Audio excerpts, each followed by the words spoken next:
Damos la bienvenida y las buenas tardes a Marcelo Lorelli, que es arquitecto, profe de la UBA, director de maestría en ciudades, y también está con nosotros Jonathan Landesman, sí, que es administrador de consorcios, y Federico López, que va a llegar en un momento, Federico López Castromil, que ya se suma.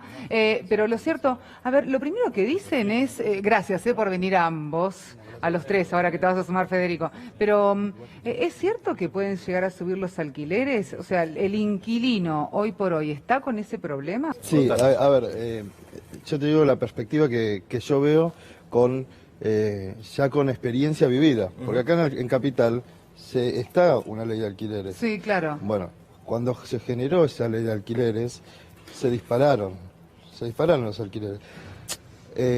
Hay que ver cómo se termina resolviendo esta ley de alquileres y cómo se termina modificando para ver que eso no suceda, porque los propietarios, lo que pasó acá en Capital, algunos terminaron sacando los alquileres. Es lo que te iba a decir. De forma preventiva. Claro, porque en realidad el que tiene, hay distintos tipos de alquileres, ¿no?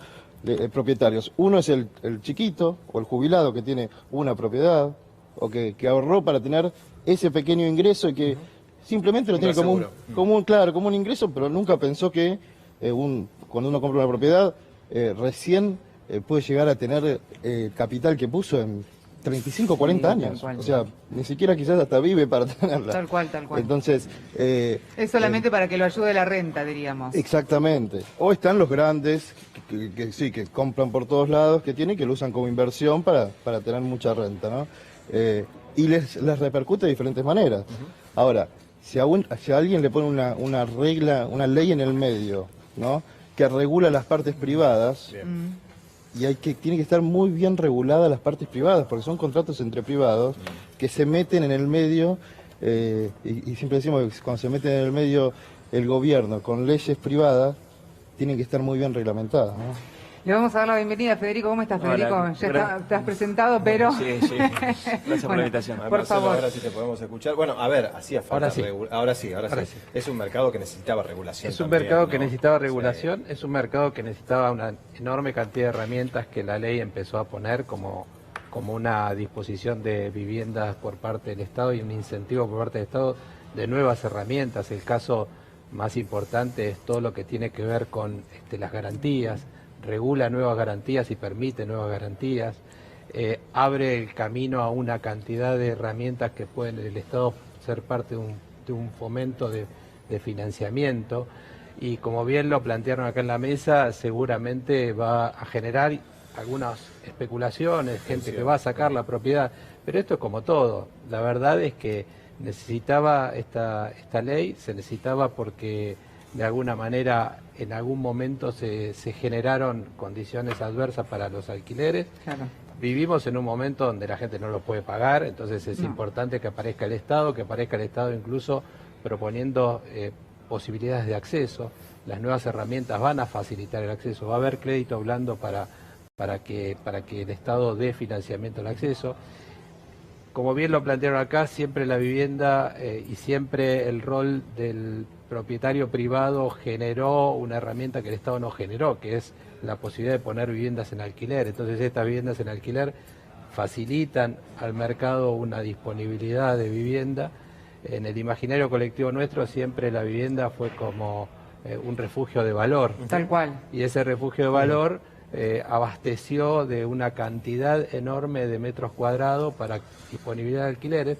Ahora, como todas las cosas, si buscamos una renta histórica de 3, 4 puntos, hoy no se puede. Sí. Entonces, cuando existen dos momentos de evaluación tan fuertes como existieron y se producen situaciones como esta, donde los sueldos quedaron muy desvalorizados y las viviendas muy altas en valor en dólares, se produce esto, digamos, unos propietarios que quieren un porcentual muy alto y alquileres que no alcanzan. Federico, ¿cuáles son los puntos fundamentales de esta ley para todos aquellos que nos están escuchando? Sí, un segundo, antes te escuchaba lo que decías. Lo que pasó en la ciudad fue más grave todavía, porque lo que pasó en la ciudad no fue una regulación de una ley de alquileres, fue regularon una actividad del corretaje inmobiliario. Entonces le cargaron todos los costos al propietario, cambiaron una figura que es la nuestra, que es de corretaje del artículo 1345 en adelante, y la transformaron como si fuéramos mandatarios de una alguna de las dos partes, Claro, como decimos, la del propietario, ¿no? En este caso ustedes lo ven desde lo vemos todo lo vemos como es. Nosotros somos intermediarios entre el inquilino y el propietario. Tratamos de buscar un plano de igualdad si no lo hay. Y realmente en la ciudad nos colocaron en una posición en la que no era y le cargaron todos los costos al propietario. Entonces el propietario claramente, ahí sí se retrajo mucho más. Acá me parece que, bueno, acá con respecto a ese punto pasó todo lo contrario. No solamente nos confirman como intermediarios, sino que encima nos dan una incumbencia locativa en los casos de que intermedie un tercero, el corredor profesional del matriculado va a ser el que sea el que intervenga. Que eso me parece que es espectacular para una profesión que de alguna manera es joven, porque no deja de ser como eran los escribanos, los contadores, que se fue transformando y ahora ya es universitaria. ¿Y se regula, Federico? Porque, a ver, muchas de las denuncias de quienes han venido acá y con quien uno habla también, había abusos enormes también, ¿no? Bueno, porque te cobraban 3, 4, no, te cobro 12 alquileres si quieres de comisión. Era una locura. Más el adelanto, no hay acceso a crédito, porque la verdad que no hay acceso a crédito. Ha sido muy complicado. Los últimos créditos que hubo los hubo una estafa total para aquel pobre que se metió. Hay muchas viviendas en alquiler y la gente decía, me cuesta, si me tengo que mudar, me rompe la cabeza, renovar el contrato, saco préstamo para pagar. Necesitaba regularse. Por eso yo creo que el ejercicio que se dio con esta ley, en estos hace 4 años Lipovetsky viene trabajando en esta ley, y yo también, yo soy abogado, no ejerzo, y varios actores, varias instituciones, pero particularmente yo estuve muy metido, hice la disertación el otro día en la Comisión General, y la verdad que se hizo un trabajo muy fuerte y me pareció que fue un ejercicio maravilloso lo que pasó el otro día, porque pudimos escucharnos, pudimos entendernos en un tema tan difícil y tan delicado como es, con intereses tan distintos y contrapuestos, escuchar que obviamente no es la mejor ley que hubiese querido hacer yo, ni la de al lado, ni la del otro, pero nos escuchamos, nos aplaudimos, nos entendimos. Y pudimos ver que salió una ley consensuada, que era la idea. Ahora, ¿qué le faltaría, por ejemplo, a esta ley? No, yo lo que quería, disculpa, pero ¿quién se escuchó? ¿Quién estuvo reunido para escucharse? Yo creo que falta para hacerse, por supuesto, todo lo que sea incentivos y seducción al propietario, porque hoy por hoy al propietario yo creo que es la parte que quedó como más relegada en el sentido de decirle, a ver, son argentinos que invierten en el país, como no son gente que son oligarcas multimillonarios o excéntricos magnates, son gente que se rompió el lomo toda su vida para comprar un departamento y ponerlo en alquiler. Entonces, claramente había que hacer posiblemente había cosas que había que resolver, pero es una asignatura totalmente pendiente el hecho de al propietario darle una desgravación impositiva cuando pones el alquiler por X cantidad de años en alquiler con destino habitacional, darle un incentivo, seducción, que son los dueños de la cosa, y y eso nos está faltando. Y que el propietario no estuvo. Claro, el propietario no estuvo. Sí, son las herramientas pendientes, porque los países centrales todos tienen buenas leyes de alquiler y tienen incentivo a la propiedad privada de la puesta en alquiler. Esto que plantea muy bien el doctor cuando dice necesitamos ahora la valija de herramienta con los incentivos. Pero no solo en el mercado del alquiler, sino en el mercado de la producción de la vivienda.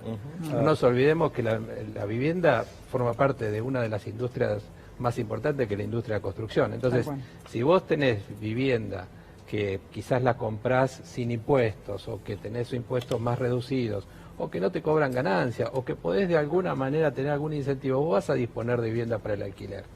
Y eso todavía, todas esas herramientas faltan. Igual es importante porque la ley, por ejemplo, tocó temas muy difíciles como la indemnización, o sea, el ajuste del valor del alquiler. Y se propone una herramienta nueva como la indemnización o el ajuste vía el salario, cosas que son temas que seguramente se van a tener que implementar, pero van a quedar como sujetos a futura discusión. Lo que pasa es que después eso, por ejemplo, a ver, vos decís, se regula la propiedad por el salario, ¿no?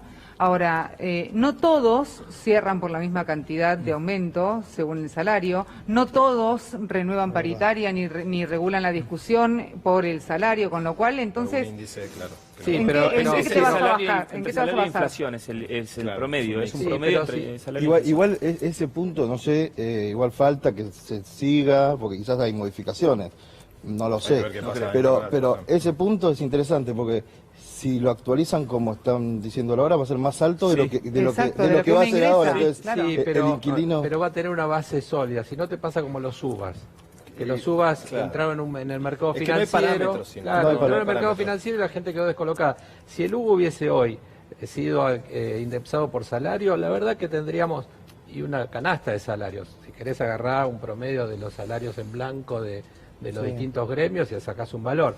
Si vos lo hubieses incrementado el UVA, no tendrías problemas con la gente que sacó crédito. Nos repasan, a ver, puntos centrales. El contrato de locación, que de 2 años pasa a 3 en este caso, años. Y no podés hacer estas cláusulas que habían de indexación semestrales, ya había cada 3 meses, ¿no? Porque la verdad que era muy difícil negociar.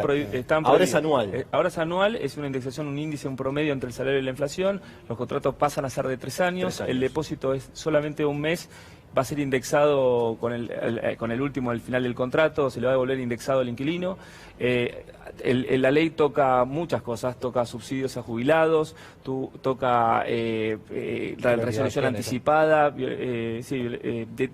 toca los últimos 3 meses antes del vencimiento, que si no se ponen de acuerdo, que el propietario no pueda darle una palmada al inquilino y andate, sino tratar de que se vaya sin multa esos 3 meses, los contratos consecutivos. Trata varios puntos que el inquilino necesitaba. Yo coincido con él que cuando el propietario toca un par de cosas, que le falta lo que más le importa al propietario, que claramente es un incentivo, pero toca el tema, hace una difusión de los métodos de resolución de conflictos como el arbitraje para que no tengan esos periodos tan grandes hasta que se resuelva un problema, toca el tema del desalojo, de acortar los tiempos. Falta mucho y hay artículos donde dice que va a haber políticas para incentivar a los propietarios. Esperemos que la cumplan. ¿Esta ley solamente se cumple para aquellas personas que alquilan mediante inmobiliaria o también para el dueño que alquila, para todos? O sea que la persona que tiene alquilado un departamento al dueño de la propiedad le puede exigir estos mismos puntos. Nosotros no somos un monopolio, somos simplemente una opción. Así que el propietario puede alquilar, el inquilino puede alquilar por un montón de plataformas. ¿Y la comisión? Alquila, Mercado Libre. La comisión, el artículo 1351, que era que somos intermediarios, no se tocó, así que seguimos siendo intermediarios. Esto es para todo el país. En Capital Federal sigue rigiendo la ley esta maldita inconstitucional, que la pusieron realmente un absurdo, porque en ningún lugar del mundo existe una ley así, pero en todo el país no se toca. Sí, igual en lo personal va esto, ¿no? Sí. Para mí la primera ley que tendría que haber hecho es una base más sólida, siempre lo decimos, en cuanto al desalojo que vos lo nombraste recién. Vas a otro país y no te piden ninguna garantía. Anda a Colombia, anda a lugares acá cercanos, no hay garantías porque sabés que si no pagan en 2 meses hay desalojo. O sea, yo digo siempre, reglas claras nos van a llevar a mejor lugar que interponerse entre privados. Hablaban de los 3 años, a ver, pueden ser puntos que estén buenos y que estén buenos tratarlos y demás. Pero hoy en día, le decía a un propietario, escúchame, cerramos por 3 años en vez de 2, el propietario decía que sí, lo cerrábamos. Claro. ¿Cuál era el problema? Tal cual. Porque al propietario le conviene, de hecho, tener la propiedad alquilada y no pagar la defensa, claro, tal cual. Exactamente. Exacto. Bueno, gracias, veremos cómo avanza, gracias. No, por favor. Gracias a todos.